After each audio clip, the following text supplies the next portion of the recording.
So feminists in the UK are yet again trying to exempt women from prison in just a classic case of misandry.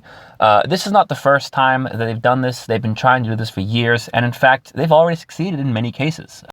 The UK already has a two-tiered justice system. Men and women are already not treated equally under law. Men are punished more harshly under law, and this has been the case for a long time now. But notice, this is not just when I say feminists are doing it. This is the government. Notice at the top of the page, this is gov.uk. This is the government actually pushing this effort to close women's prisons.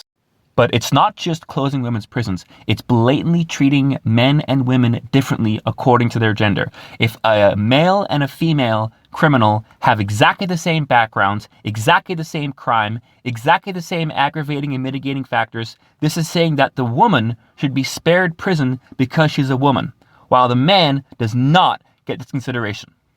And one of the most ridiculous arguments they make is they're going to shut down women's prisons because it's overcrowded. Now, do the math on that.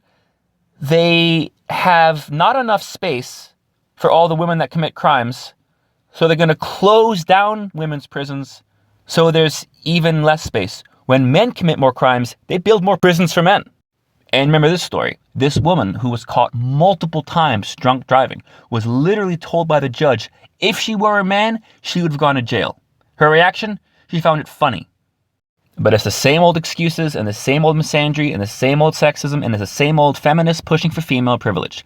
And one of the concerning things is they keep bringing up how 2/3 of female prisoners are victims of domestic violence.